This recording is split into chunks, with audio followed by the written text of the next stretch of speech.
Vamos abrir em Gênesis, capítulo 3.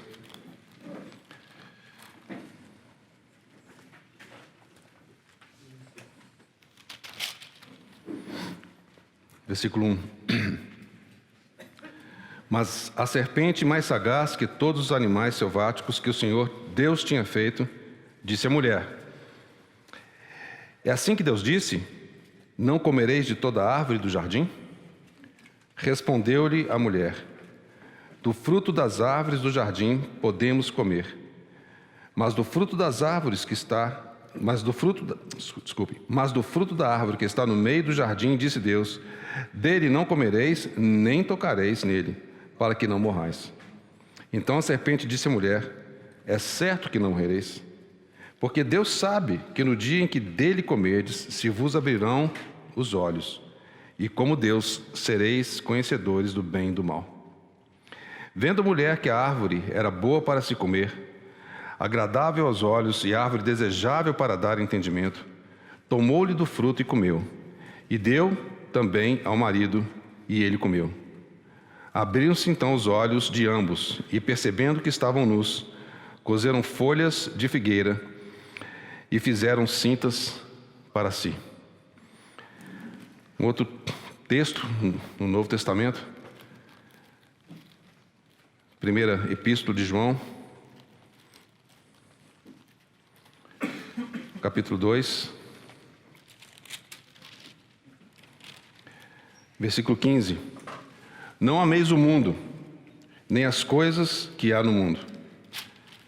Se alguém amar o mundo, o amor do Pai não está nele.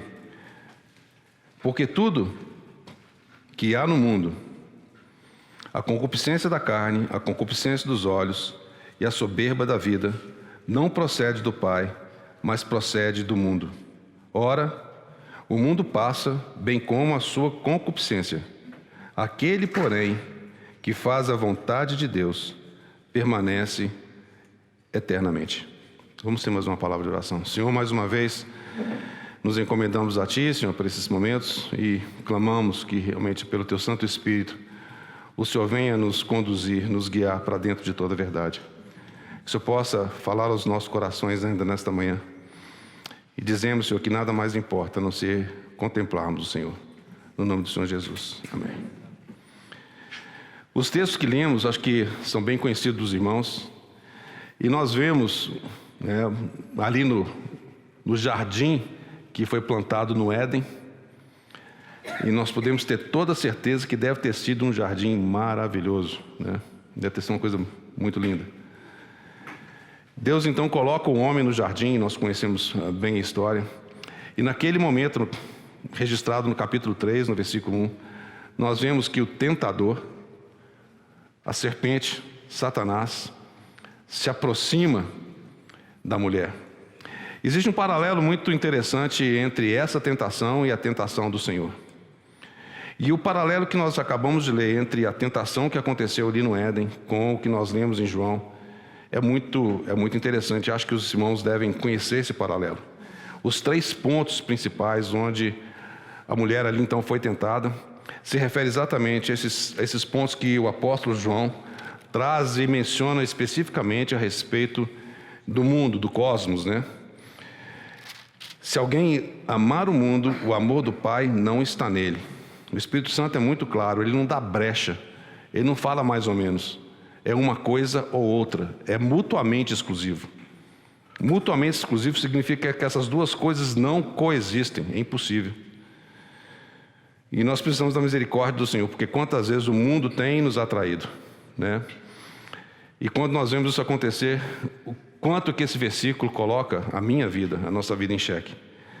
E aí o Espírito Santo continua falando por meio de João: porque tudo que há no mundo, a concupiscência da carne, a concupiscência dos olhos e a soberba da vida não procede do Pai, mas procede do mundo.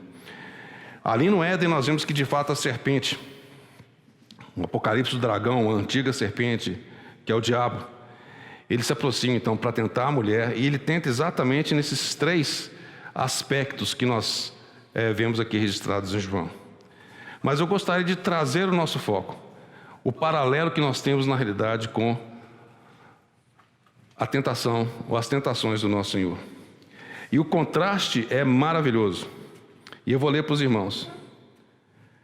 O diabo desafiou o primeiro homem. Lembra, irmãos, principalmente os jovens, temos que ter clareza nisso.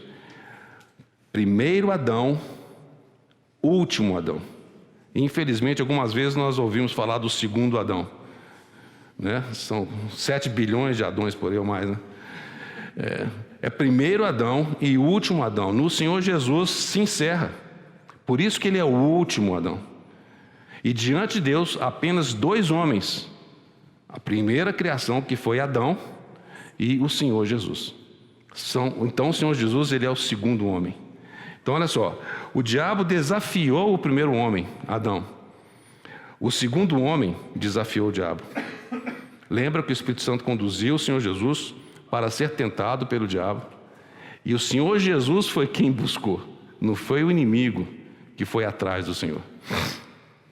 O diabo arruinou o primeiro Adão. O último Adão despojou o diabo. Maravilhoso, né? O primeiro Adão envolveu, você gostando ou não, nos envolveu na derrota dele. Nós fomos levados juntos. Não tivemos opção. Eu não sei se a gente tivesse opção, a gente faria diferente também, né? O último Adão incluiu a raça em sua vitória. Maravilhoso, né? Olha que paralelo fantástico. O primeiro Adão, como a cabeça da raça, caindo, arrastou a raça com ele. O último Adão, como a cabeça da nova raça, sendo vitorioso, elevou com ele a nova raça.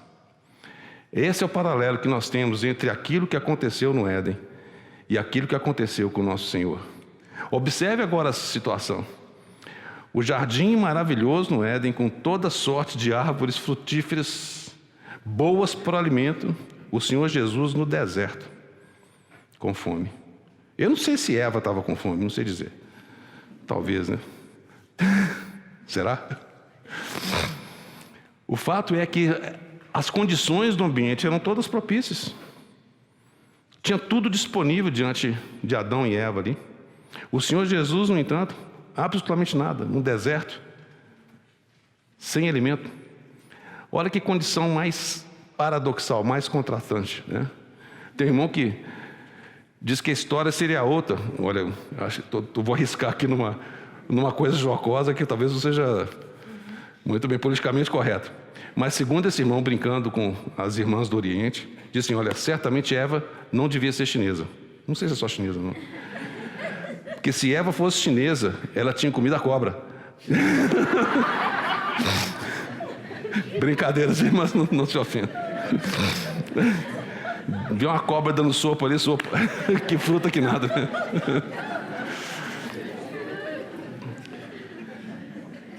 Os irmãos perdoem a brincadeira aqui. Mas o fato é que as condições eram completamente diferentes. E ainda assim o nosso Senhor Jesus, ele foi vencedor. Tem uma outra analogia que eu acho que é importante a gente trazer também, é da tentação do Senhor Jesus com a nação de Israel. E vou pedir para os irmãos abrirem comigo em Deuteronômio, capítulo 8. E muitas vezes nós não compreendemos o porquê, quando nós vemos que, sabemos, claro, porque o Senhor Jesus foi conduzido ao deserto para ser tentado, para se fazer semelhante a cada um de nós. Mas esse período de prova, né,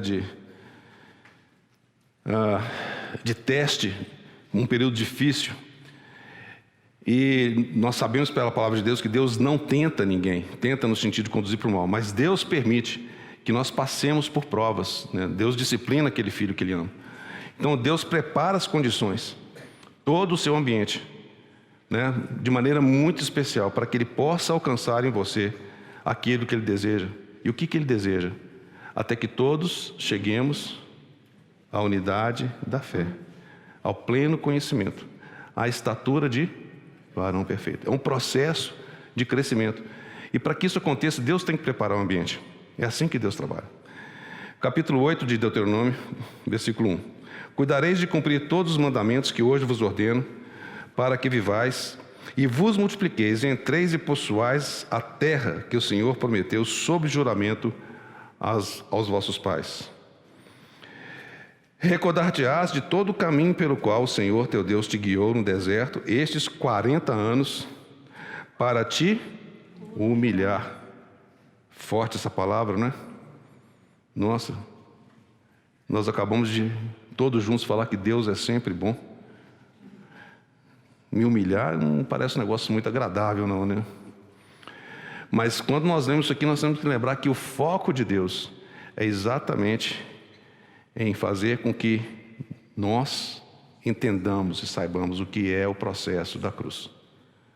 Essa humilhação que o Senhor faz é contra a arrogância natural do nosso velho homem. E foi isso que ele fez com o povo de Israel. Para vos humilhar, para te provar. Algumas traduções falam o quê? Eu ouvi alguém falando. Tentar. Mas Deus não tenta ninguém. Esse tentar que está descrito aí é exatamente esse de provar. Foi isso que o Senhor nosso Deus, Deus Pai, fez com o Senhor Jesus. Ao conduzir pelo Espírito Santo o Senhor Jesus para aquele deserto, foi de fato para poder comprovar que o Filho amado, em quem o Pai se comprazia, em que recebeu a aprovação daqueles 30 anos, ele estava apto. Ele foi testado neste sentido. Como o povo de Israel foi testado também, não no sentido de tentar como tentador, para saber o que estava no teu coração. Esse é o propósito de Deus. Quando nós passamos por situações como essa, que o Senhor nos conduza a passarmos, de alguma forma se manifesta a nossa verdadeira cor, né, como fala, a nossa verdadeira característica.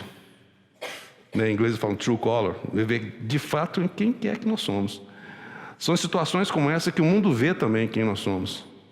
Quando eles veem a nossa reação, se a reação é reação ou não de um cristão. Se o aroma, a fragrância que eles sentem é a fragrância de Cristo. Quando nós somos espremidos, o mundo vê.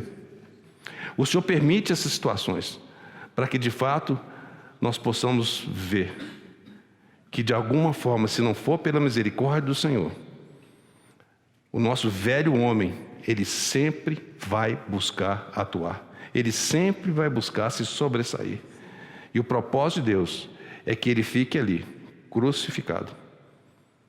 Crucificado com Cristo. Se guardarias ou não os meus mandamentos. Versículo 3. Ele te humilhou. E olha que interessante, te deixou ter fome. Houve um propósito para que aquilo acontecesse, com o Senhor Jesus também. Observe esse paralelo com o povo de Israel. Mas te sustentou com o maná. O Senhor Jesus falou de si próprio. Ele é o pão que desce do céu, que tu não conhecias, nem teus pais o conheciam, para te dar a entender que não, ou que nem só de pão viverá o homem, mas de tudo o que procede da boca do Senhor viverá o homem. Então nós vemos nesse paralelo a razão, o motivo pelo qual o Senhor permitiu que o povo de Israel passasse pelos 40 anos no deserto. O Senhor passou 40 dias e 40 noites, né? Mas porque havia um propósito, e no propósito de Deus é que ele pudesse alcançar naquele povo o propósito de que fosse um povo que o representasse aqui nessa terra. Certamente sabemos que esse povo falhou, mas o Senhor nosso Deus encontrou em Cristo aquele que de fato cumpriria todos os seus desígnios, todo o seu propósito. Existe mais um paralelo que eu gostaria de trazer com os irmãos aqui. Nós vamos ter que voltar ao Antigo Testamento. Como o apóstolo Paulo nos diz, as coisas foram escritas para a nossa instrução. Está no livro de Levítico, capítulo 17. Os irmãos se lembram que o Senhor Jesus, enquanto Cordeiro de Deus, ele nos representou ali no batismo. Nós sabemos que ele é o Cordeiro de Deus que tira o pecado do mundo. Não é verdade? Em Levítico capítulo 17, nós lemos o seguinte: disse o Senhor a Moisés: fala a Arão e a seus filhos e a todos os filhos de Israel, e dize-lhes: isto é o que o Senhor ordenou, dizendo: qualquer homem da casa de Israel que imolar boi ou cordeiro ou cabra no arraial ou fora dele, e os não trouxer à porta da tenda da congregação como oferta ao Senhor diante do tabernáculo, a tal homem será imputada a culpa do sangue, derramou o sangue, pelo que esse homem será eliminado do seu povo. Para que os filhos de Israel, trazendo os seus sacrifícios que imolam em campo aberto, os apresentem ao Senhor à porta da tenda da congregação, ao sacerdote, e os ofereçam por sacrifícios pacíficos ao Senhor. Então, são as leis referentes ao sacrifício. O sacerdote aspergirá o sangue sobre o altar do Senhor à porta da tenda da congregação e queimará a gordura de aroma agradável ao Senhor. Nunca mais oferecerão os seus sacrifícios aos demônios com os quais eles se prostituem, e isso lhe será por estatuto perpétuo nas gerações. Então o Senhor estabelece a maneira como os animais deveriam ser sacrificados. Me desculpe que está. Muito bem. Voltando, capítulo 16, que fala sobre o dia da expiação. Diz o seguinte, versículo 1: falou o Senhor a Moisés, depois de morrerem os 2 filhos de Arão, tendo chegado aqueles diante do Senhor. Então disse o Senhor a Moisés: dize a Arão, teu irmão, que não entre no santuário em todo o tempo, para dentro do véu, diante do propiciatório que está sobre a arca, para que não morra, porque aparecerei na nuvem sobre o propiciatório. Entrará Arão, no santuário com isto: um novilho para oferta pelo pecado e um carneiro para o holocausto. Vestirá ele a túnica de linho sagrada, terá as calças de linho sobre a pele, cingir-se-á com o cinto de linho e se cobrirá com a mitra de linho. São essas as vestes sagradas. Banhará o seu corpo em água e então as vestirá. Da congregação dos filhos de Israel tomará 2 bodes, para oferta pelo pecado, e um carneiro para holocausto. Arão trará o novilho da sua oferta pelo pecado e fará expiação por si e pela sua casa. Também tomará ambos os bodes e os porá perante o Senhor, à porta da tenda da congregação.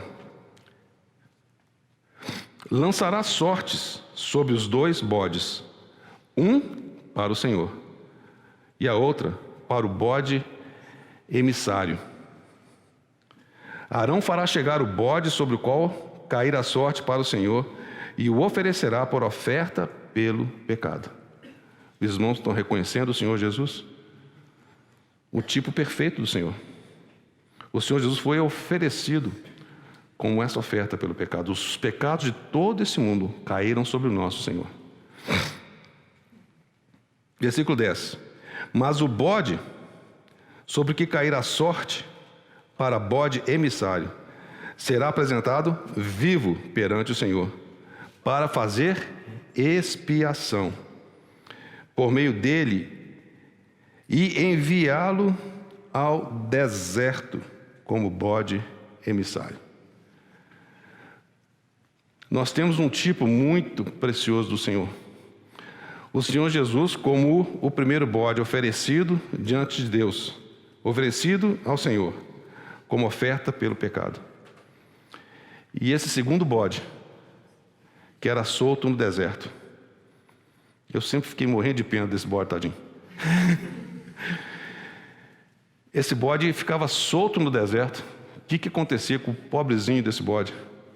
Os irmãos já pensaram nisso? Né? Mas é interessante que esse tipo nos mostra exatamente aquilo que aconteceu ali com o Senhor no seu batismo e na sua tentação. Por um lado, o Senhor no seu batismo é como esse bode que foi oferecido, pela oferta pelo pecado. Ali o Senhor, de alguma forma preciosa, já demonstrava aquilo que um dia aconteceria, né? Ele, de fato, sendo oferecido pelos pecadores. O Senhor Jesus morrendo, sendo sepultado e ressurgindo.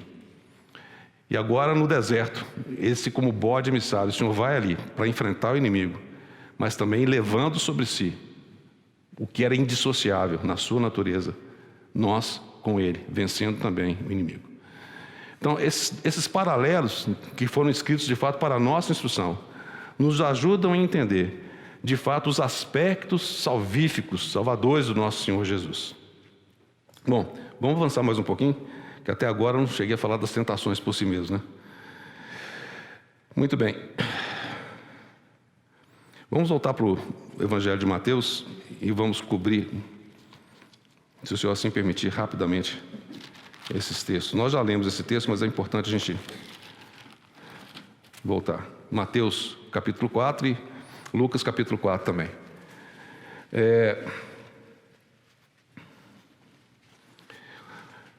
Nós vemos que o Senhor Jesus ele foi levado então pelo Espírito para o deserto, e ali então ele tem aquele embate com o inimigo após aqueles 40 dias. E como nós já mencionamos no final da última sessão, essa primeira tentação, ela tinha como foco exatamente a questão física do nosso Senhor, né?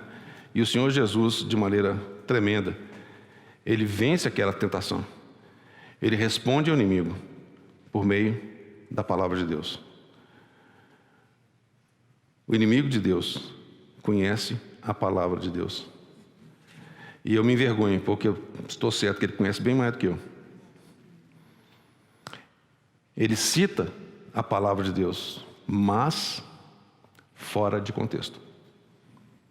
Se os irmãos observarem a maneira como ele citou, essencialmente está correto. Mas o contexto é completamente trocado.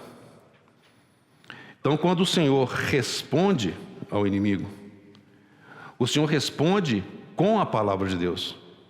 E é interessante observar que o Senhor Jesus, nas respostas para o inimigo, ele não procura justificar, explicar, não. Ele simplesmente confronta o inimigo com a própria palavra de Deus.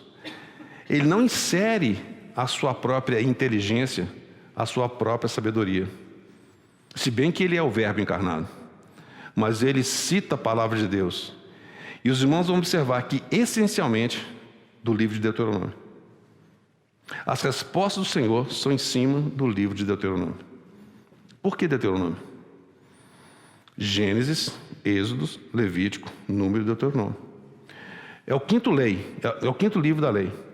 E ali é como se fosse o encerramento, ou o fechamento da Torá. E nesse livro de Deuteronômio, estava muito patente que o povo de Israel não conseguiu cumprir com as leis de Deus. E de alguma forma é como se Deus estivesse ali introduzindo, de maneira ainda um pouco, mistério não seria a melhor palavra, mas introduziria então já o que seria um vislumbre da graça. A lei, só o Senhor Jesus que pode cumpri-la. Nós mesmos, menor condição. Ele foi o único que conseguiu cumprir toda a lei de Deus. Por isso que o Pai se compraz no nosso Senhor Jesus. Muito bem. A segunda tentação, então, o inimigo de Deus, eu vou procurar até mostrar umas fotos aqui, não sei se os irmãos já viram, né? Não que seja necessário para que nós possamos crer, né? Bem-aventurado aqueles que não viram e creram. Então, eu confesso que a primeira vez, eu fui uma vez só, né? A minha esposa deve lembrar disso. Mas eu não tinha nenhuma atração de conhecer Israel, né? Eu achava que, puxa vida, a gente já tem a palavra de Deus, a gente crê no Senhor, né? Não é necessário isso. Mas graças a Deus que minha esposa me convenceu do contrário. E reza a história aí que tivemos de deixar de comprar uma geladeira para... Naquela época estava muito bom, dólar 1 para 1 em 97. E eu dou graças ao Senhor por essa oportunidade. Porque de fato, você tendo a chance de estar na terra, né? Você consegue, de uma maneira tão especial, poder ao ler a palavra de Deus, identificar tão facilmente, né, geograficamente, e entender muitas coisas. Não significa que você não foi, não é possível, claro que não. Então hoje nós vamos fazer um tour em Israel, se Deus permitir aqui, e funcionar de graça. Não vai precisar nem de deixar de comprar geladeira, que vai dar tudo certo. Mas é interessante a gente entender o que aconteceu aqui e por quê. A segunda tentação, então vamos avançar aqui, versículo 5 do capítulo 4 de Mateus. Então o diabo levou a cidade santa e colocou sobre o pináculo do templo. Eu me lembro quando eu era mais jovem, quando falava pináculo do templo, eu achava que era uma torre, né? Igual tem as diversas edificações de igrejas, né? Achava que era uma coisa assim, e não tem nada a ver. Na realidade, o pináculo do templo, ele fica na quina sudeste do templo. Então, se você olhar o mapa, vocês olhando aqui, fica nesse cantinho aqui do muro. E naquela quina era que o sacerdote iria a cada manhã para despertar a alva. Nessa quina, se você observar até hoje, você consegue ver isso, espero que a gente consiga ver também, tem um desnível para a parte mais baixa, talvez por volta de uns 20, 30 metros. Hoje tem muito escombro ali. O inimigo de Deus, então, leva o Senhor Jesus até o pináculo do templo. E ali ele faz essa oferta irrecusável, né? Para alguns, não para o Senhor. Ele lhes disse: se és filho de Deus, atira-te abaixo, porque está escrito.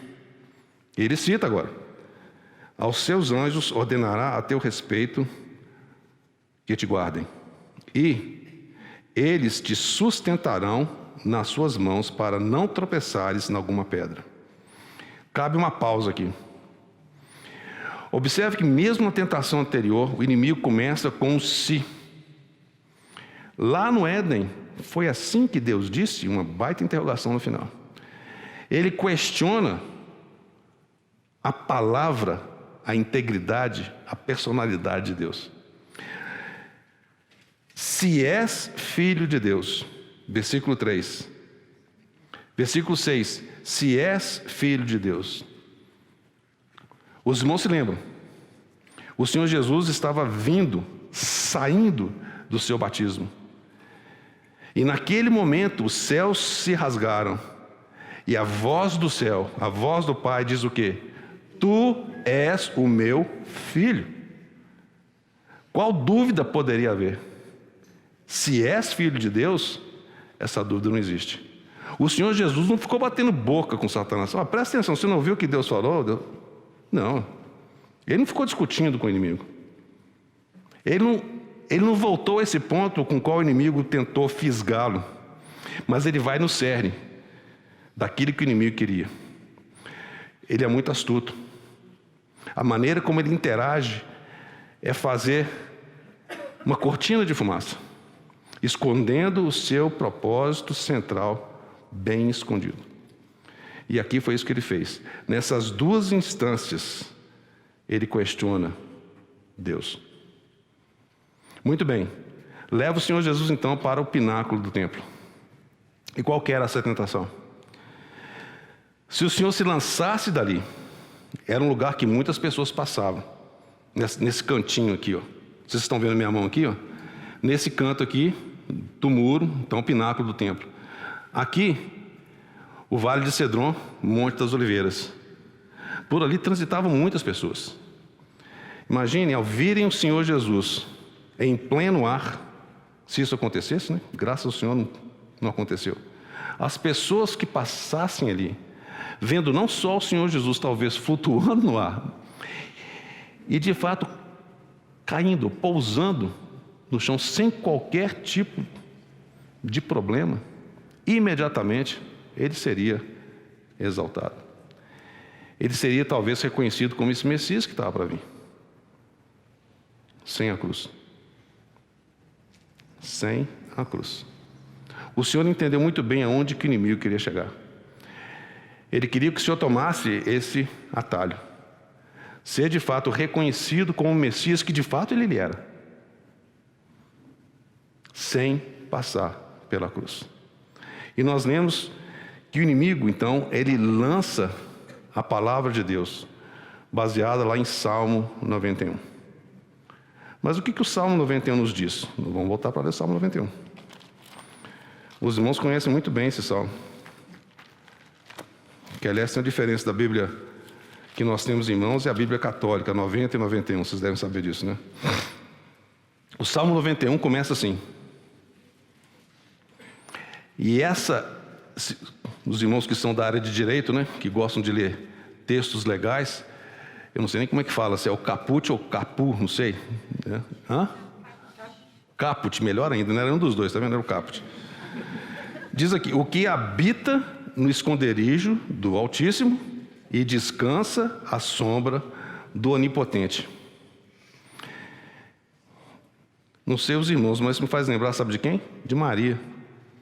Lembra, irmão, compartilhando a respeito da encarnação? O anjo foi aonde ela estava, não sei onde era, mas certamente eu acho que devia estar no esconderijo do Altíssimo. Porque fala que a sombra encobriu Maria. Então, eu acho que Maria era alguém que habitava no esconderijo do Altíssimo e que descansava à sombra do Onipotente. Esse é o caput. Ou seja, isso aqui resume de maneira bastante clara qual é a condição para que tudo mais nesse salmo aconteça. Essa é a chave. E aí sim, se você ler mais para frente, versículo 11: porque aos seus anjos dará ordens a teu respeito para que te guardem em todos os teus caminhos. Eles te sustentarão nas suas mãos, para que não tropeces em alguma pedra. Para quem? Para aqueles que atendem o caput. O Senhor atenderia o caput? Certamente que sim. Mas não era a vontade de Deus. E mais ainda,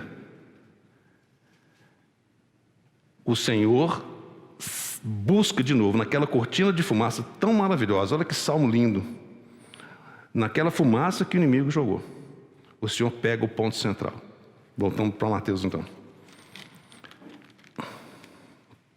Mateus capítulo 4.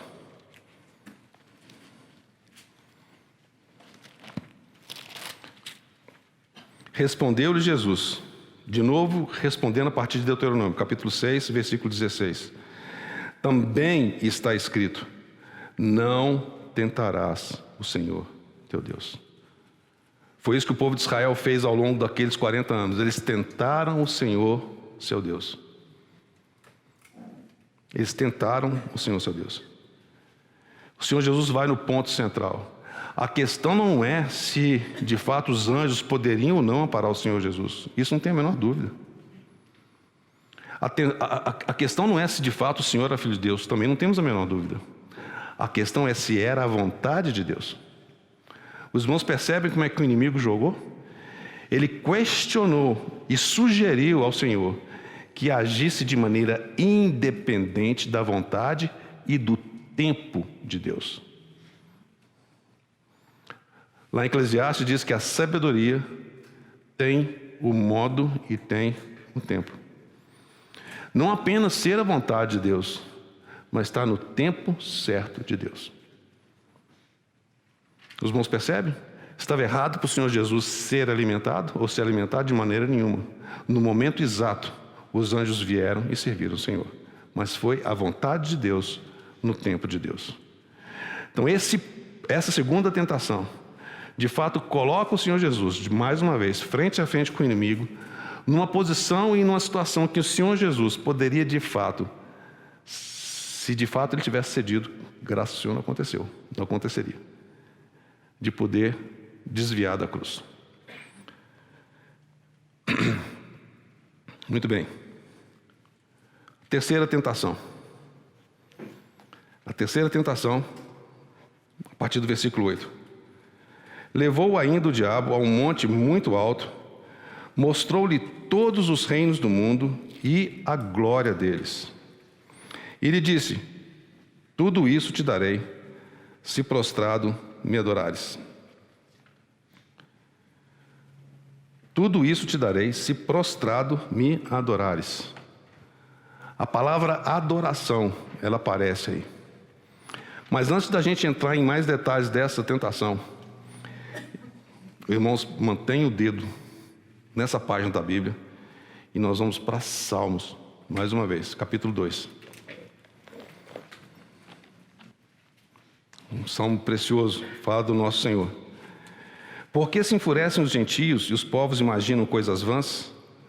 Os reis da terra se levantam e os príncipes conspiram contra o Senhor e contra o seu ungido, Cristo, né? Cristo é ungido, dizendo: rompamos os seus laços e sacudamos de nós as suas algemas. Ri-se aquele que habita nos céus, o Senhor zomba deles.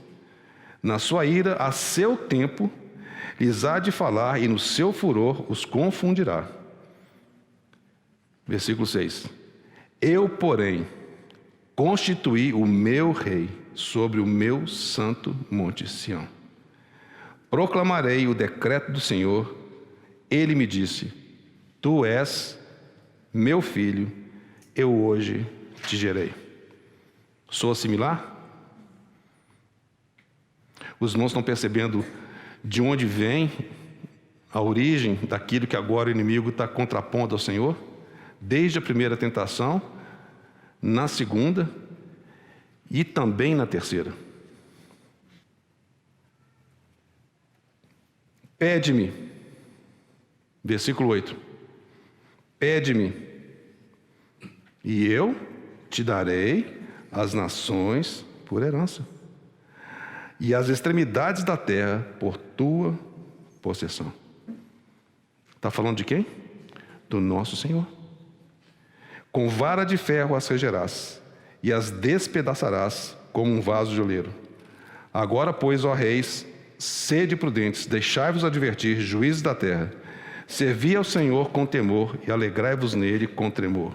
Beijai o filho, para que se não irrite, e não pereçais no caminho, porque dentro em pouco se lhe inflamará a ira. Bem-aventurados todos os que nele se refugiam. Irmãos e irmãs, o Senhor Jesus conhecia os Salmos, Ele conhecia os livros poéticos, Ele conhecia os profetas, Ele conhecia a Torá. E Ele sabia muito bem que esse Salmo falava a respeito de si. O inimigo, na sua tentação, ele oferece para o Senhor algo que de alguma forma o homem entregou de mão beijada na mão dele, que é o usurpador. O Senhor Jesus mesmo se referiu: vem aí o príncipe deste mundo. Até uma irmã me perguntou no intervalo. De fato, o inimigo de Deus, ele é o usurpador, e ele domina, controla esse cosmos. A terra foi criação de Deus. O cosmos, o mundo, que nós lemos em 1 João, é de criação, se eu puder colocar assim. É de controle do inimigo. E os seus irmãos costumam ouvir noticiário, com certeza sim. E quando chega naquela parte da economia financeira, eu sempre achei isso engraçado. Falo assim: o mercado está nervoso. Eu falei assim: puxa vida, mercado nervoso. Que história que é esse mercado nervoso, né? E vários investidores procuram entender como é que funciona o tal do mercado, né? Se a ação vai subir, se vai descer, etc. Obviamente para poder ter um maior lucro e assim continuarem adorando Mamon. Mas de qualquer forma, o mercado está nervoso. Quem que controla o mercado? Quem que controla esse mundo? É o príncipe deste mundo. É o príncipe das potestades do ar. Não tenhamos dúvida. O mundo jaz no maligno. A gente não precisa ficar elocubrando muito. Isso é um fato. Então, quando nós vimos essas coisas acontecendo ao nosso redor, quando eles começam a personalizar coisas que em princípio não seriam, mercado em princípio seria alguma coisa neutra. No mercado de ações, está falando de número e um monte de outras coisas aí. Como é que de repente uma coisa assim começa a ficar nervosa? Nervosia é coisa de gente, né? Ou de um ser qualquer. Então, o mundo jaz no maligno. E quando fala, então, que de alguma forma, esse mundo do qual ele é príncipe, ele só é príncipe porque o primeiro Adão entregou de mão beijada nas mãos do inimigo. E ele passou, então, a ser o dominador e a controlar. Mas, graças ao Senhor, não é o fim da história. E o Senhor conhecia muito bem os salmos. E ele sabia que esse salmo falava a respeito de si. Vocês não tiveram lá o dedo lá em Mateus capítulo 4. O que o inimigo fala aqui? Levou ainda o diabo a um monte muito alto. Não me perguntem depois como é que foi que levou. Eu não sei responder isso para os irmãos, certo? Mas a palavra de Deus disse que levou. Eu creio na palavra de Deus, certo? Os irmãos conhecem a história daquele irmão simplesinho que veio alguém muito, erudição muito grande, e perguntou assim: mas você crente é muito tolinho mesmo, né? Como é que você acredita que João, o homem, foi engolido por um peixe? Eu falei: olha, se a Bíblia tivesse falado que o Jonas engoliu o peixe daquele tamanho, eu acreditava também. Então, o problema é que a palavra de Deus disse. Se a palavra de Deus disse, ponto final. Então, sim, como a palavra de Deus disse, como foi, não sei explicar para os irmãos. Mas que aconteceu de alguma forma, o inimigo teve condição de mostrar tudo aquilo que estava sob seu domínio. Não sei que monte alto que é esse. Alguns sugerem um monte aqui, acolá, não vou entrar nesse mérito, não. Mostrou-lhe todos os reinos do mundo e a glória deles. Lucas, nós vimos que falou da autoridade e da glória. Tudo isto te darei, se prostrado me adorares. Quem é que estava falando isso, hein? Satanás. Ele é o pai da mentira. Tá bom. O Senhor Jesus, claro que sabia disso. O Senhor Jesus nunca se curvaria, não por isso, porque a resposta que o Senhor Jesus deu depois. O fato é que ele é mentiroso desde o princípio e nele não habita verdade nenhuma. Quando ele fala que entregaria, bom, a primeira coisa que era dele, bom, dele não é, tá? É usurpador, mas está sob o controle dele. E quando ele falou que ele daria, aí resta dúvida. Porque o que o inimigo estava querendo? E é onde vem a resposta do Senhor. A resposta do Senhor, mantém o dedo aí em Mateus, João capítulo 4. Versículo 19. E foi o tema da conferência de janeiro deste ano. João capítulo 4. E é interessante essa guinada que é dada nessa conversa, nessa interação de Jesus com a mulher samaritana. Senhor, disse-lhe a mulher: vejo que tu és profeta. Nossos pais adoravam neste monte. Vós, entretanto, dizeis que Jerusalém é o lugar onde se deve adorar. Vamos lembrar que ela era uma mulher samaritana e que eles tinham um lugar de adoração ali próximo onde Jesus se encontrava, onde tem o Monte Ebal e o Gerizim. Ainda hoje existem alguns samaritanos e nós sabemos quem eles eram. Eles eram um povo misturado, né? Essa é a história. E eles, de alguma forma, trouxeram um sacerdote que pudesse ensiná-los como fazer aquilo que era feito lá em Jerusalém. E eles procuraram replicar isso lá em Samaria. Essa era uma mulher samaritana. E ela então traz a discussão com o Senhor a respeito dessa questão. Afinal de contas, qual que é o verdadeiro e qual que é a imitação? Disse-lhe Jesus, versículo 21, mulher, podes crer-me que a hora vem, quando nem neste monte, dali você consegue ver, né? Do Poço de Jacó você consegue ver, tanto Ebal quanto Gerizim. Nem em Jerusalém adorareis o Pai, mas vós adorais o que não conheceis. Eles fizeram isso baseado em simulação, em simulacro daquilo que era o que acontecia em Jerusalém, porque os samaritanos não sabiam o que eles estavam adorando. Eles não tinham a realidade. Irmãos, esse é o ponto hoje. O Senhor sempre busca a realidade. Aquilo que é simulado não agrada o Senhor. Por isso o Senhor, quando busca em você e em mim, Ele busca apenas uma coisa. Ele busca a pessoa de Cristo, formada em você e formada em mim. Porque o Senhor Jesus é o Filho amado em quem Ele se comprasse, né? Não há nada, por melhor que você ache que você seja, nada em você e em mim que agrade ao Senhor. Só o seu Filho amado. E é isso que Ele busca em você e em mim. É por isso que o desejo dele é, de fato, que Cristo seja formado em nós. É isso que Ele deseja. Até que todos cheguemos. É um processo. É um processo. É isso que Ele deseja de você e de mim. Para que Ele obtenha plenamente nos seus filhos a imagem do seu Filho. E o Senhor prossegue. Mas vem a hora, e já chegou, em que os verdadeiros adoradores adorarão o Pai em espírito e verdade. Porque são estes que o Pai procura para seus adoradores. Como que nós podemos adorar o Pai em espírito e verdade? Somente por meio da obra do Senhor Jesus. As nossas palavras próprias são inadequadas. Por isso que o Espírito Santo de Deus, Ele é aquele que traduz com gemidos inexprimíveis. O Senhor recebe a nossa adoração, não tenha dúvida. Aquilo que vem do nosso coração com sinceridade. Mas isso tem que passar. Tem que ser através daquilo que é oferecido pelo Espírito Santo de Deus. A nossa carne não agrada a Deus. Então, irmãos, há um princípio fundamental no tocante à adoração.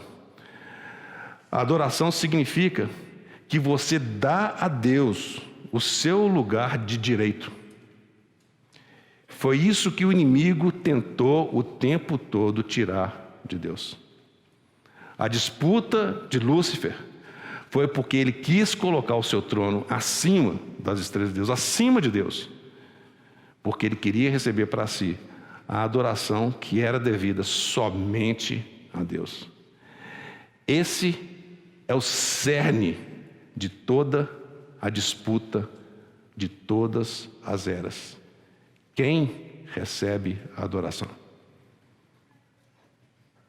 Quem? Quem recebe a adoração hoje? Quem recebe o serviço?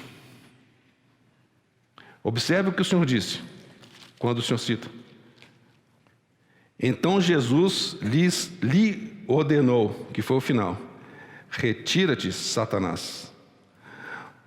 Mas antes disso, quando o inimigo sugere adoração, o Senhor Jesus mais uma vez percebe a cortina de fumaça e ele vai no ponto. E pela primeira vez, o Senhor Jesus fala o nome: Satanás. Quem é Satanás? A gente já sabe. É a antiga serpente, é o dragão de Apocalipse. Mas ele é o tentador. Então, na palavra de Deus, nós vamos encontrar o termo Satanás e nós vamos encontrar o termo diabo. Nessa hora, o Senhor, pelo nome, ele repreende a Satanás. E ele diz: retira-te, Satanás. Há um outro episódio que todos nós lembramos, e eu sempre com muita admiração, que me choca, eu tenho que falar para os irmãos. Mateus 16, quando João recebe aquela revelação do Pai de que Jesus é o Cristo, o Filho do Deus vivo. É desse Cristo que nós estamos falando. Pedro, eu falei o quê? João. Está vendo? Os irmãos estão atentos, ótimo. Quando Pedro, então, dá essa declaração, que tu és o Cristo, o Filho do Deus vivo, maravilhosa revelação. E o Senhor fala assim: não é carne nem sangue que te revelaram isso, mas meu Pai. É Deus quem revela. Lembra que Cristo é o mistério de Deus. E mistério nós temos que entender não é alguma coisa que tem que ficar oculto, ao contrário. É algo que precisa ser desvendado. Cristo como mistério de Deus. Imagina, quando o Senhor Jesus encarnado nasce ali em Belém. Eu fico imaginando se de fato o inimigo estava aguardando por aquilo. Ele conhecia as profecias, que ele conhecia a palavra de Deus. Mas acho que ele foi pego de surpresa, de alguma forma. Porque Cristo é o mistério de Deus. 100% Deus, 100% homem. Deus conosco, habitando entre nós, cheio de graça e de verdade. Esse é o nosso Senhor. O inimigo não contava com isso. E agora ele tenta de alguma forma remover esse Cristo de Deus. Quando então Pedro declara por revelação do Pai isso, maravilhoso. Mas um pouquinho de tempo depois, o Senhor teve de repreender. E o Senhor repreende dessa forma. para trás de mim, Satanás. Nossa, se eu tivesse ouvido isso,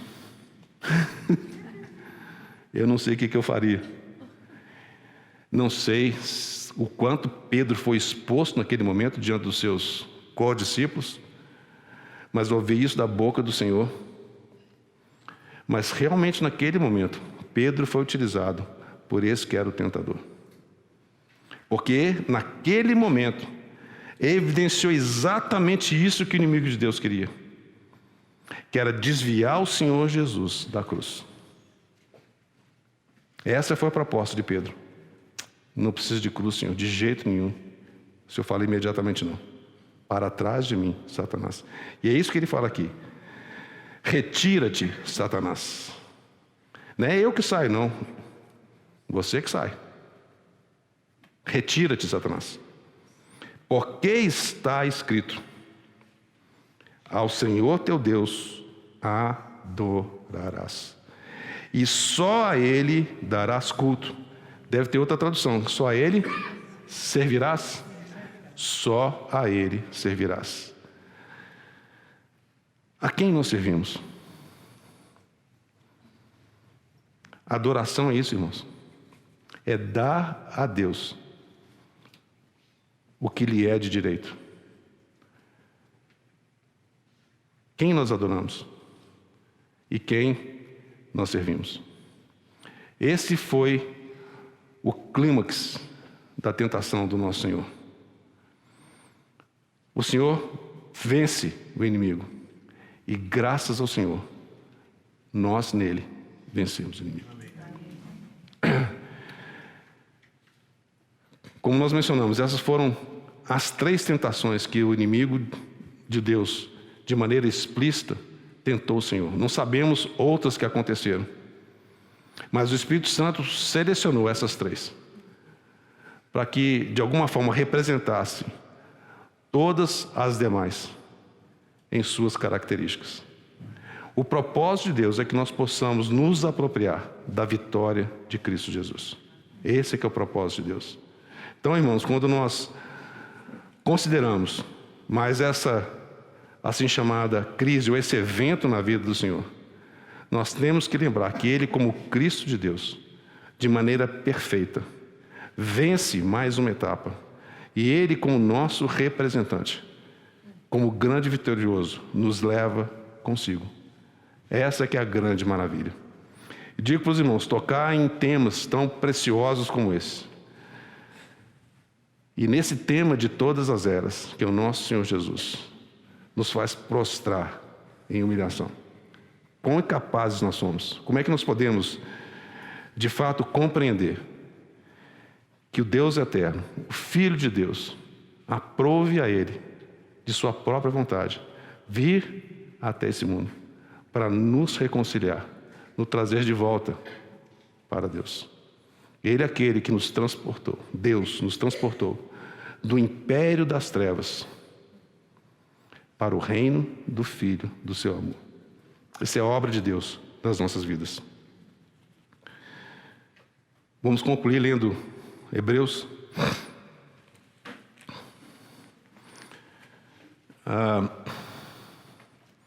Hebreus capítulo 12.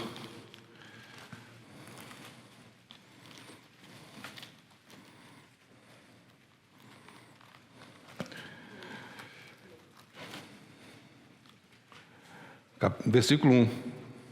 Bem logo depois daquela grande nuvem de testemunhas. Portanto, também nós, visto que temos a rodear-nos tão grande nuvem de testemunhas, desembaraçando-nos de todo o peso, lembra de Lucas 21, e do pecado que tenazmente nos assedia, corramos com perseverança a carreira que nos está proposta.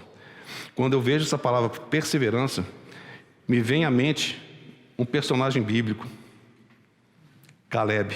Eu sou fã de Caleb. Caleb é um tipo fantástico na palavra de Deus. Ele perseverou. Os irmãos se lembram, ele era um daqueles 2 espias que foram dos 12 espias, mas foi um daqueles 2, ele e Josué, que voltaram e falaram assim: não, a terra é boa. A terra é boa, porque aquilo que Deus tem para nós é bom. Ele viu com os olhos da fé. E a palavra de Deus fala que ele perseverou. Nos dias que nós estamos vivendo, os últimos dias dos últimos dias, talvez os últimos, não vou dizer muito mais que isso não, mas os últimos momentos. Irmãos, a palavra é perseverar. Vamos perseverar. O Senhor está às portas, está muito perto. Pela misericórdia dele, que ele possa nos encontrar, ou que possamos ser achados entre aqueles que de fato aguardam a sua volta. Da mesma forma que Simeão, que Ana, aqueles no início ali, quando o Senhor chegou pela sua primeira vez, aguardavam a vinda do Messias. Que o Senhor possa encontrar em nós e nos achar entre aqueles que aguardam a sua volta. Está muito perto. Diz o seguinte: olhando firmemente para o autor e consumador da fé, Jesus. Olhando firmemente para o autor e consumador da fé, Jesus. O inimigo vai trazer, e como tem trazido, diversas coisas para desviar a nossa visão. Fazermos perder o rumo, fazermos perder o alvo. É o que ele mais deseja. Ele pode nos tornar inertes. É o que ele deseja. Com as suas provações, com as suas tentações. O segredo é não olharmos para ele, mas olharmos por autor e consumador da nossa fé. É o que nós estamos buscando fazer nessa semana. Nos encorajar mutuamente para olharmos para essa pessoa maravilhosa do Senhor Jesus. Ele é o autor e consumador da nossa fé, o qual, em troca da alegria que lhe estava proposta, suportou a cruz, não fazendo caso da ignomínia, está sentado à destra do trono de Deus. Considerai, pois, atentamente aquele que suportou tamanha oposição dos pecadores contra si mesmo, para que não vos fatigueis, desmaiando em vossa alma. Frequentemente a gente ouve: não, estou cansado. E é verdade, os tempos são difíceis, mas vamos perseverar. Que nós possamos perseverar. O nosso Senhor está às portas. Lembrando que Ele é o grande sumo sacerdote, que hoje intercede por nós, fracos. Porque Ele foi aquele que experimentou tudo aquilo que você passou, tudo aquilo que você vai passar. Vamos ter mais uma palavra de oração e aí depois eu vou mostrar só o nosso tour comprometido. Vamos ver se eu consigo. Senhor, nós encomendamos essas palavras às Tuas mãos. Senhor, continue, pelo Teu Santo Espírito, a nos encorajar a corrermos após o Senhor. Senhor, não permita que nós possamos, Senhor, ficar à beira do caminho. Não permita, Senhor, que nós deixemos de perseverar, Senhor. Ó, Senhor, mas pela Tua graça, pela Tua misericórdia, firma os nossos pés.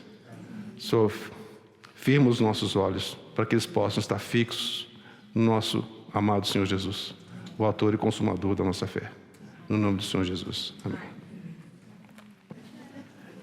Realmente nós não conseguimos entender porquê, de tantos outros corpos celestes. Aprove o Senhor olhar para essa coisinha tão pequenininha, flutuando no espaço, que é essa terra maravilhosa, Então,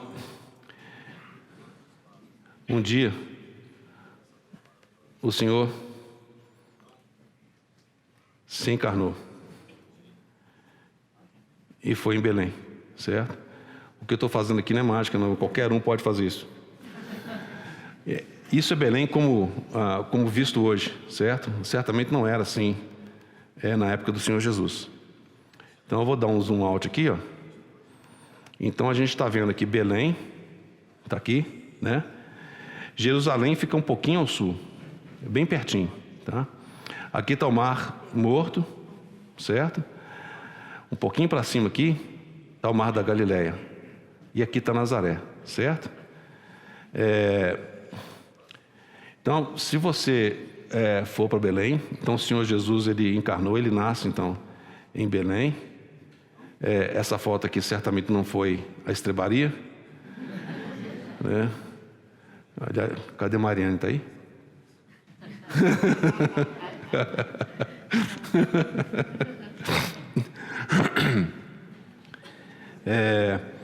Então você pode, desculpa, chegar bem pertinho, ver em 3D e vai para fora, né? Então essa aqui é Belém. Bom, dali nós sabemos o que aconteceu. O Senhor Jesus ele foi apresentado no templo em Jerusalém e desculpa, Jerusalém está ali pertinho, né? Vamos ver se a gente consegue chegar em Jerusalém aqui. Não chegamos ainda não, né? Então, está ali, é muito pertinho, por isso que não está. Então aqui está Jerusalém. Nós estamos vendo da direção norte, né? Do norte para o sul aqui. Então Jerusalém está aqui, certo? Agora tem que achar onde é que está. Estou meio perdido aqui, espera um pouquinho só. Então, olhando, vocês estão conseguindo identificar aqui, esse aqui é chamado platô do templo, tá? Essa região aqui é onde ficava o templo. Hoje aqui está a mesquita, chamada Mesquita de Omar, né? O Domo da Rocha. E eu não estou conseguindo achar o 3D aqui, espera um pouquinho só. Vamos ver se eu consigo aqui. Aqui não tem Street View. Então não dá. Tem sim. Talvez a gente veja por aqui, ó. Vamos ver se eu consigo. Então, você vindo aqui, ó, andando ao lado, foi aquele lugar que eu mencionei para os irmãos aqui, ó. Aqui, nesse ponto aqui, ó. Aqui é o pináculo do templo. Esse ponto aqui, ó. Então você vê que o desnível que tem desse ponto para baixo, é claro que tem mais, tem escombro aí também, mas é onde o sacerdote viria para poder acordar a alva. Aqui nós estamos vendo de baixo, exatamente. Então, em princípio, pelo que nós entendemos da palavra, o inimigo de Deus trouxe o Senhor Jesus a esse ponto aqui, ó, e foi daqui que ele falou para poder, então, saltar. Né? Esse é o pináculo do templo. Oi? Não sai fora do Street View aqui. Então, só olhando de cima de novo aqui. Deixa eu dar um zoom alto aqui. Então, dá para ver mais ou menos em perspectiva, né? Bom, tem muita coisa interessante a respeito desse lugar. Hoje, o acesso está mais difícil por causa das recentes antifadas, né? Não é qualquer um que consegue subir. E a gente está vendo exatamente aqui, ó, o ponto de vista desse ponto para cá. Esse aqui é o Monte das Oliveiras, ó. Aqui é o Jardim de Getsemane. Está vendo? Esse aqui é o Jardim de Getsemane. E esse aqui é o Vale de Cedron. Os irmãos se lembram quando o Senhor Jesus, então, após ter cantado um hino, foi com seus discípulos, ele cruzou o Vale de Cedron. Então, ele estava em algum ponto aqui que era o cenáculo. Ele cruzou e veio para o monte, veio para o Getsemane, não é isso? Certo? E do ponto de vista que a gente está vendo aqui, ó, isso é muito ousado da minha parte, mas possivelmente é como o Senhor vai ver quando ele descer nas nuvens. Porque ele vai descer exatamente sobre o Monte das Oliveiras. E ele vai entrar por esse lugar aqui, ó, que é o Portão Dourado, para então chegar no templo, não nessa coisa que está aqui. Né? Lá hoje tem um cemitério. Na frente aqui tem, na porta aqui, né? Portão Dourado. Muito bem, então o Senhor Jesus, deixa eu dar um zoom para a gente ver de volta aqui, ó. Nós lembramos que por causa da matança dos inocentes, então o Senhor Jesus, ele deixa eu virar isso aqui. Como é que vira? O Senhor Jesus, então, é levado por José, né, e Maria, sua esposa. Eles saem de Belém e vão para onde? Vão para o Egito. Então, como é que é isso? Aqui é a faixa de Gaza. A faixa de Gaza onde moravam os filisteus, certo? Então, eles estão molando até hoje.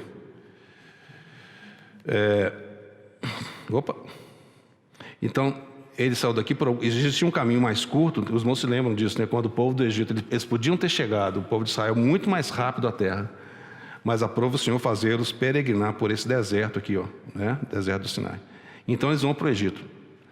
E depois, então, nós lembramos que o anjo chama, e eles então retornam para a cidade de Nazaré, não é isso? Então deve ser isso aqui, ó. que também não tem nada a ver com isso que a gente está vendo. Isso aí é Nazaré hoje, tá? É a cidade de Nazaré. Como os irmãos podem observar, a cidade de Nazaré ficava ao noroeste da terra de Israel. E está vendo aqui? É o Mar da Galileia. Cafarnaum está por aqui, ó. Então o Senhor Jesus viveu os seus anos escondidos nessa cidade de Nazaré. Alguns autores dizem que de fato dali vinham produtos e frutos muito bons, né? Alguns falam que realmente os frutos dessa região, por ser uma região vulcânica, produzia frutos muito bons. Eu estou só repetindo o que eu li, eu não sei. Mas a cidade, se você for lá hoje, ela não é muito bonita, não. Mas é interessante que daqui você consegue ver isso aqui, ó. O que é isso aqui? É o famoso Vale de Jezreel ou Armagedon. É aqui que vai acontecer a batalha do Armagedon. Os irmãos estão vendo esse grande vale aqui. E de Nazaré e do Monte Carmelo, e daqui vocês conseguem ver essa planície, que é uma planície tremenda. E segundo a palavra de Deus, não sei como é que vai ser isso também, mas diz que o sangue vai chegar até a altura do freio dos cavalos, nesse lugarzinho aqui, que até meio vermelho aqui, é Bosra, onde fica Petra, né, aqui na Jordânia. Ok? Muito bem. Então o Senhor Jesus, ele foi, nos seus anos ocultos, morar em Nazaré. E ali foi submisso ao seu pai. Não é isso? Deixa eu ir lá de novo. Claro que tem muitas edificações que deixam a gente um pouco assim, transtornado, mas por outro lado, nos dão uma certa tranquilidade, porque alguns desses lugares foram preservados por conta das edificações que estão por ali, né? Os irmãos lendo o Novo Testamento vão encontrar outras situações em que o Senhor Jesus ele é rejeitado e existe ali um precipício muito grande de onde eles queriam lançar o Senhor. Os irmãos lembram disso? É nessa região também. Muito bem. O Senhor então, quando chega aos 30 anos, ele vai para ser batizado por João. E ele então desce de Nazaré. Deixa eu chegar lá, ver se eu consigo chegar aqui. Ele desce de Nazaré e vai até esse lugarzinho aqui, ó. Tem uma foto aqui, que é considerado o local onde o Senhor Jesus foi batizado. Essa parte verdinha aqui, ó, é ao longo do Jordão, tá vendo? Lembra que João Batista ele pregava o arrependimento ao longo do Jordão. E esse lado aqui já está basicamente, já está do lado da Jordânia. Hoje, os irmãos devem se lembrar que tem a Cisjordânia, e ela pega lá em cima, na região de Golã, e vai até basicamente onde hoje é Nablus, né, que é Samaria, certo? Onde está Ebal e Gerezim, está ali, certo? Então, eu acho que eu tenho alguma coisa aqui que pode ajudar, vamos ver. Isso aqui agora no Google Maps, certo? Então, se você for aqui, essa aqui é uma foto que seria o local de batismo do Senhor, e seria então no Jordão, certo? Nessa parte do Jordão. Vamos pegar aqui o imagem do satélite, ver se você consegue pegar. Esse é basicamente que está no Google Maps, né? A resolução não está muito boa aqui, não. Muito bem. Tendo o Senhor sido batizado, então o Espírito o conduz, o leva, o guia para ser tentado. Então, para a gente entender onde é que a gente está aqui, né? Deixa eu dar um zoom aqui. Certo? Aqui está o Mar Morto. Ok? Aqui está o local que é referenciado como Betáraba, ou Betânia, além do Jordão, né? Tinha outro lugar onde João batizava, que é Anon, que fica um pouquinho para o nordeste aqui. Mas alguns entendem, então, que o Senhor Jesus ele veio a ser tentado nessa região, que é a noroeste de Jericó, a cidade das palmeiras, né? Então vamos chegar lá, se eu consigo chegar aqui, ó. Então em princípio tem um mosteiro ali.